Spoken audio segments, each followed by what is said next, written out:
Assalamu alaykum Rustam aka, qandaysiz? Жақсы. Денсаулық жақсы? Құдайға шүкір. Aka, siz отжиманияны qiladi deydi, o'sha bo'yicha bunday ma'lumot bermaysiz aka? Мағлұмат қылам, Құдайға шүкір эле. Qanchadan qilasiz? Мен 100 қылам, конкретный эле. Мелдеше тұрған болса, келе береді ким қызығып отқан болса. 100 қылам дерте менде. Erta menen. 100 қылам. Жана nemelerçi jana эмне? Жана айтып кетпедиңизби, эмне деп аттыңыз? Журналисттер келип эмне деп атты, ошоларды айтып бериң aka. Олар деле келип, контейсанын анамда сүткө чолайлык деп мен безота кылыша берет. Сүткө чолайлык, андай ака, мындай кичине кыжынның ичинде жиниңиз келтиргенде болуп, мындай неметпейсизби? Мен көрөйүн сизди. Деп карындашын алып келет, жасан бир бөлөсүн алып келет. Дос жарым менен келет, сүткө чолай андан. Неметчи берет.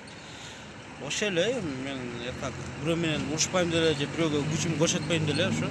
Неменин турникте канчаны тартасыз aka? Турник боюнча айтып Турник 200. 200 тартасыз. 300ге чейин апарып жүрөм. 300ге чейин апарасыз.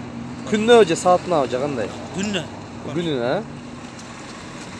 Nemeçi acıp neme şpagatga oturат deyт, süt içip alıp turup şpagatga otursa bolобу? Çat ayılıp neme болуп кетет дейби? Жок, сүт адамды денесин жумшатат да.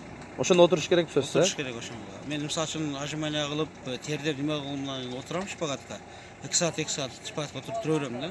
Мындай, турбай отура берем ошо жеримдечи. Турбай отура бересиз. Колуман келет ошол нерсе. Nemeçi алиги кыш ийип кеткен филактерди ham үйлөйт деп угуп калдым да. Ошо чынбы жалган? 200 түрк бочкаларды мисалы үчүн үйлөп жарып таштайм. Үйлөөлө жарып саласыз. Секинерак үйлөдө секинерак үйлөп бересиз да, бирок ишип бересиз, а? Пиво ичкендердин алдына барып калсам, насилен бузулуп кетет, баклашын алып туруп үйлөп жарып таштайм. Тарс этеле. Тарс эле баклашкаларды жарып таштайм. Ой, анда өтө неме экен да, жиниңиз келбеш керек экен да, просто сиздин, а? Кичине андай насилен жакшы менен жүрүшүңүз керек экен да. Коем, кайра суроолор бере бербейм.